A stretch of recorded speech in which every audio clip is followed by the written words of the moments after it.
જી આજે ખાસા તાલુકામાં કોંગ્રેસનો કેટલાક કાર્યકરો વિરોધમાં આજે ખેડા જિલ્લાના ઠાસરા વિધાનસભામાંથી 100થી વધુ કાર્યકર્તાઓ ભારતીય જનતા પાર્ટીમાં જોડાયા છે.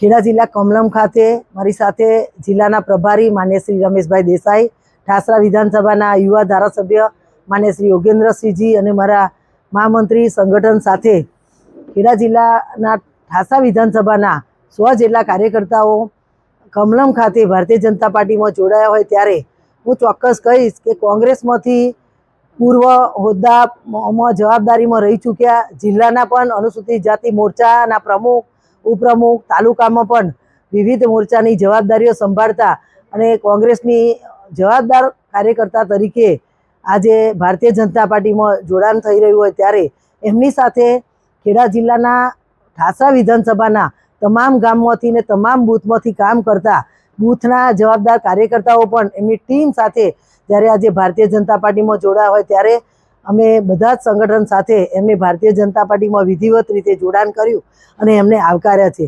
આવનારા સમયમાં 27ની વિધાનસભાની ચૂંટણીમાં ઠાસરા વિધાનસભામાં ખૂબ સારી બહુમતી અને ખૂબ સારા સહયોગથી અમે ઠાસરા વિધાનસભાની ચૂંટણી જીતીશું એવો મને વિશ્વાસ છે.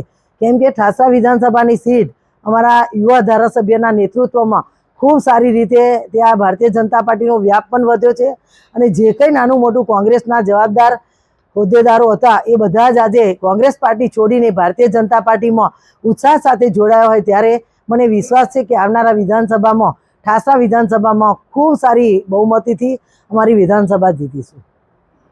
આપનો પરિચય?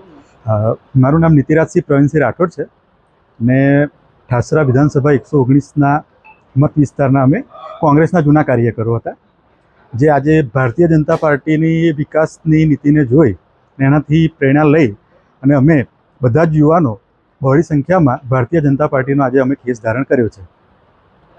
કેટલા કાર્યકર્તાઓ? લગભગ 90થી 100 કાર્યકર્તાઓએ આજે અમે ભારતીય જનતા પાર્ટીનો કેસ ધારણ કર્યો છે. કોંગ્રેસમાં કેટલા સમયથી કામ કરતા હતા? કયા હોદ્દા પર કામ કરતા?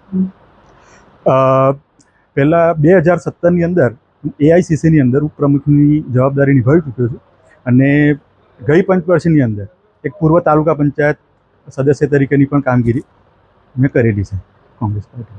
તમે હવે ભાજપમાં કેમ આવ્યા? બસ ભાજપની યુવાઓને પ્રેરણા આપવાની નીતિ અને એક વિકાસની જે નીતિ છે એનાથી પ્રભાવિત થઈને અમે તમામ યુવાનો સાથે ભારતીય જનતા પાર્ટીમાં જોડાયા છીએ.